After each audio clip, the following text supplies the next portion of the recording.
My name is Patricia Cramer. I am the CEO of Lufthansa Systems Poland, IT service provider for a subsidiary from Lufthansa Systems and Lufthansa in Frankfurt, a company consisting of 800 IT specialists and based in Gdansk. My name is Remigiusz Wojciechowski, and I'm the managing director of the service center of Bayer here in Gdansk. Although they're in Gdansk, because while we speak, I'm in Gdynia actually. The service center provides services to some 20 countries in a broad range of services. We started in accounting, but now are expanding in different areas like procurement, order to cash, quality, visual design, and so on and so on. And we have now over 700 employees. What was your leadership style? What has been your leadership style? It's not so easy to answer because very often it's a mixture of different styles. But I think that before of the crisis, my style was more a cooperative and a situational based style.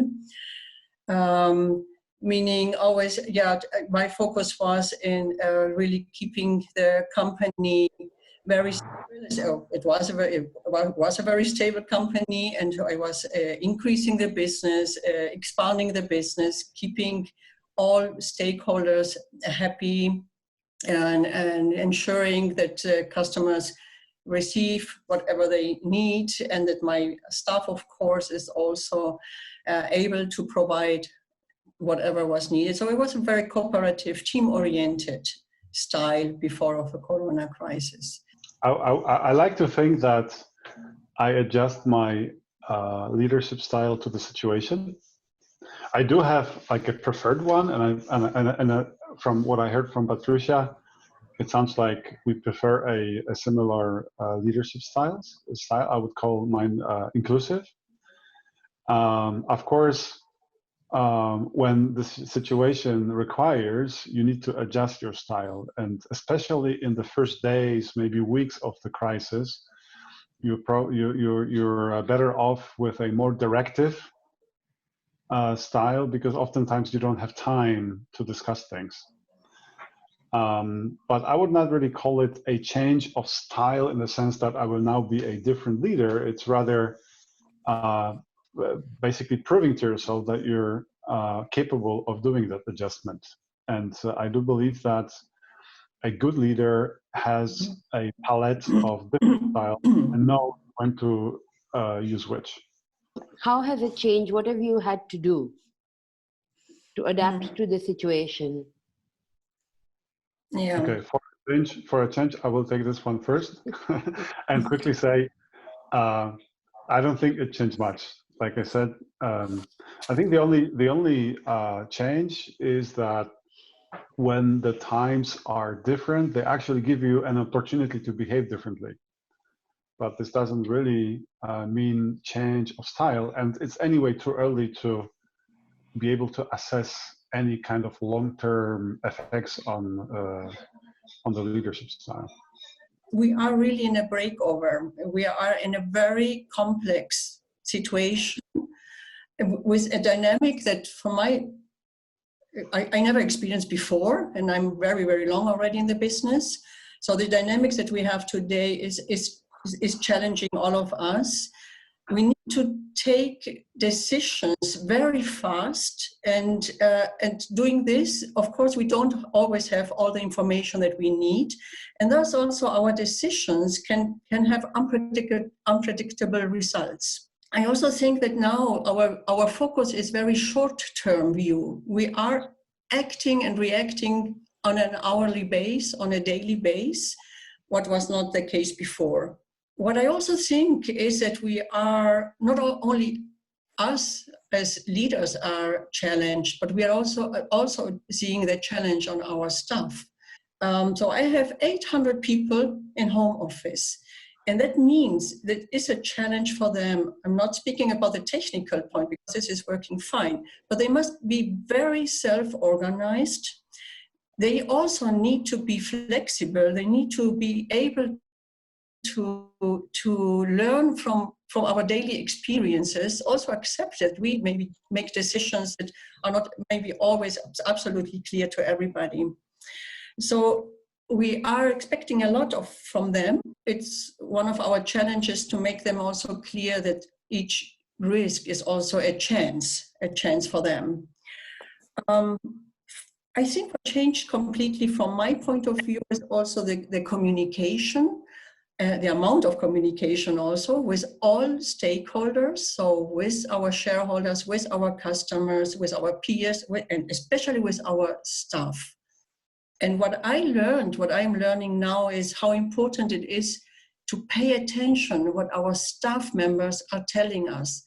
They have fears. They don't know how this will continue, how long, and what is happening.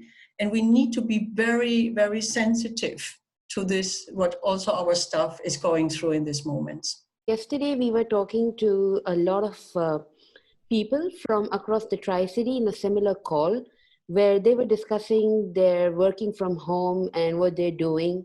And the one thing that everybody missed, and despite the fact that almost all of them work in remote organizations, all of them missed was actually being around people, you know, and I would assume that even as leaders, regardless of how technologically savvy you are, a big part of your day would be with people, right? And you've had to move that to online, where there's so much of scope for misinterpretation or wrong messaging because of tone or just because of text. How are you dealing with challenges like that? Communication is the area which is most impacted by the situation right now. And it's on one hand, all the things you do not experience on a camera, you know, the little things, the body language, the gestures, the facial expression. You do see a face on the video, but it doesn't tell the whole story. If you want to be an approachable leader, you know, you engage into short conversations in the common spaces. And these are the things that we don't have right now. And I remember when my kids were younger and they were asking me what my job was about, they would I would always think, what a difficult question. And the typical answer I would come up with was well, most of the time I talk to people. That's how I would define the job of a manager and of a leader. On the other hand, the benefit of that is that now that I've been in the home office for, I think, the 6th week, and I have my kids around because they're at school, theoretically, they have a much better understanding of what my job is about as before. I think we are now challenged because we cannot have the daily contact with all our people. But we cannot see the reaction in the faces and the body language. I now, sometimes I'm asking when I have the meetings that the people also turn on their videos when they are speaking, so at least to see their faces and see at least a little bit. But it's completely different, and this is, I think, also a challenge because normally you can get lots out of their body language, very often even more than what the people are really saying, and this is missing.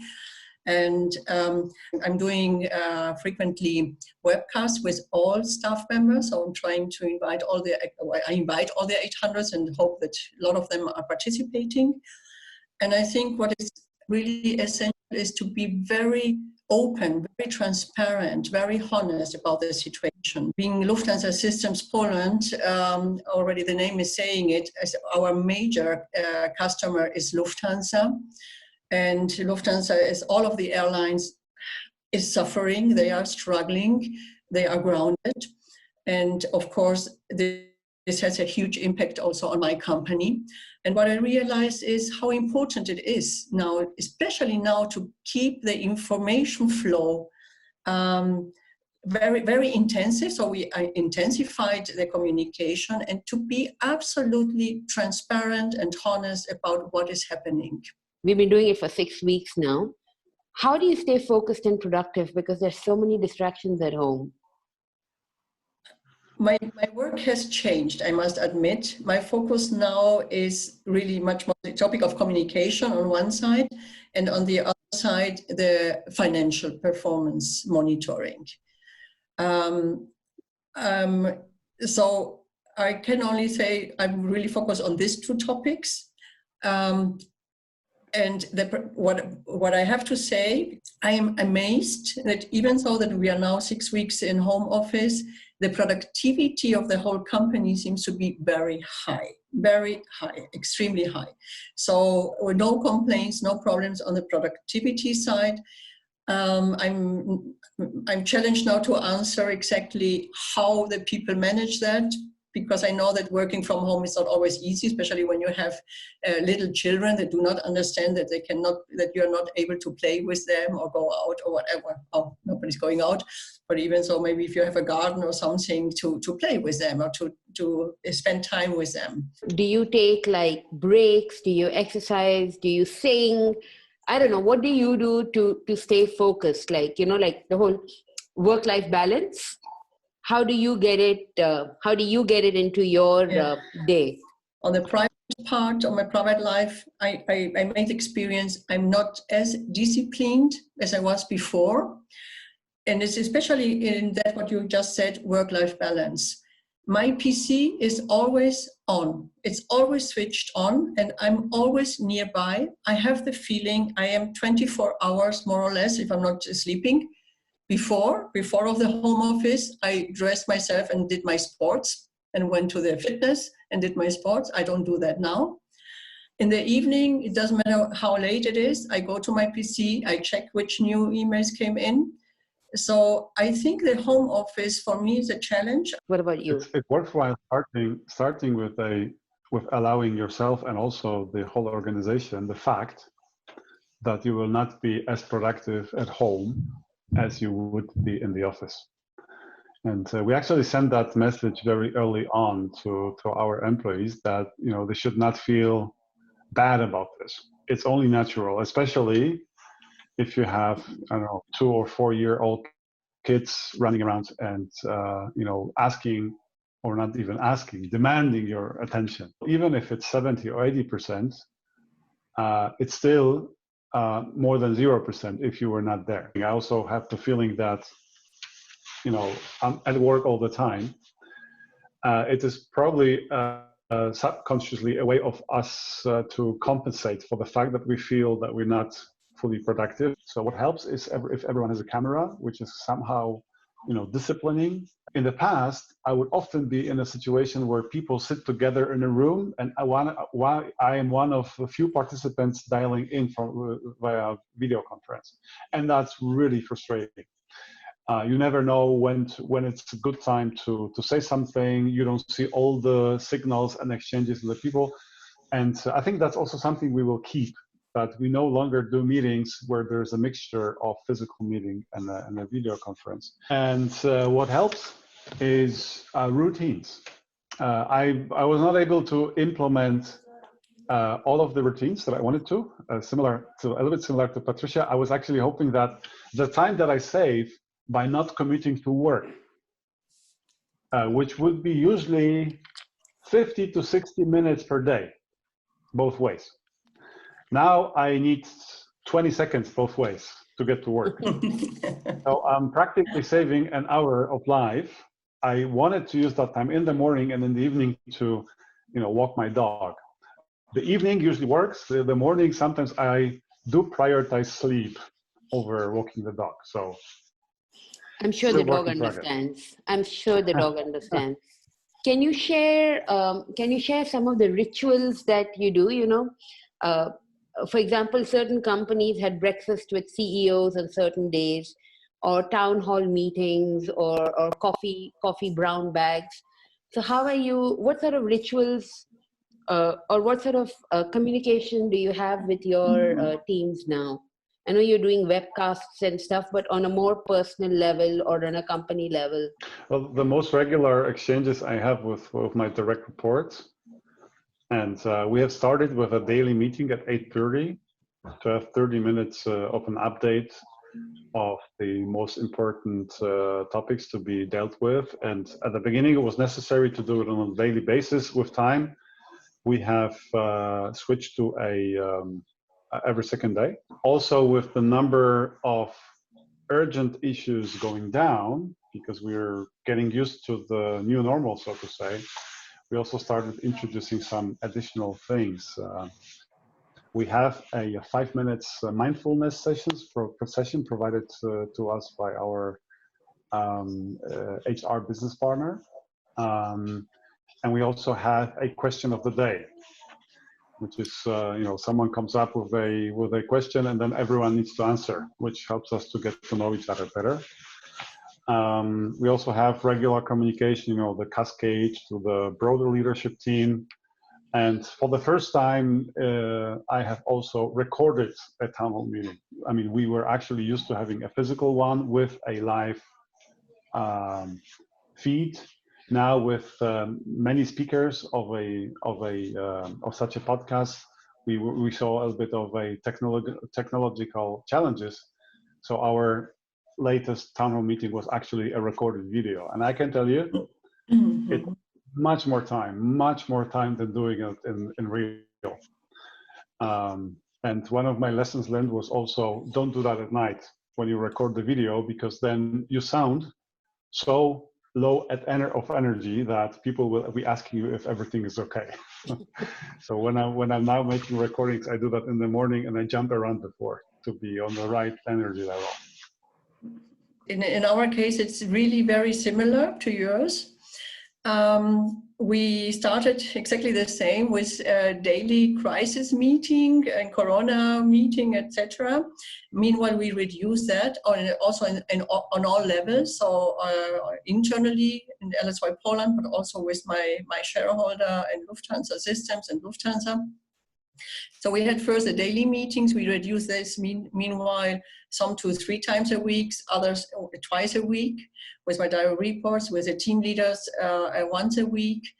And with the whole company, we also implemented webcasts every 1 to 2 weeks latest, whereas we also have written a newsletter every day, so the daily news, this is in written form.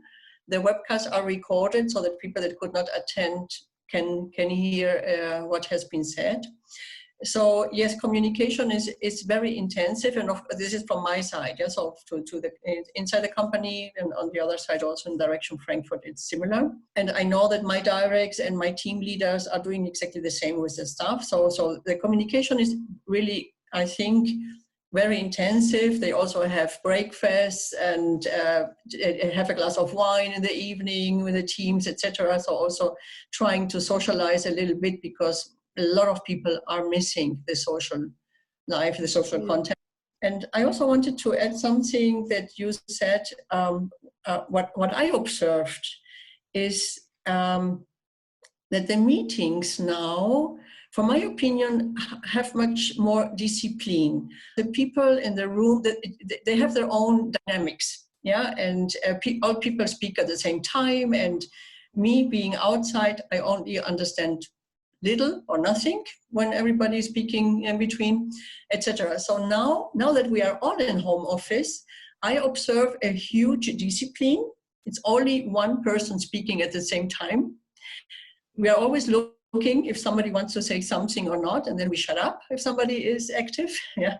So I think this is good. What I also observed with the meetings is before, when I invited my team leaders or even staff to meetings in the office, yeah, maybe half of the people came. They were on business trips, they were on trainings, they were on holidays, whatever. Now everybody is at home. No trainings, no business trips, no holidays, no nothing. So the attendance is extremely high.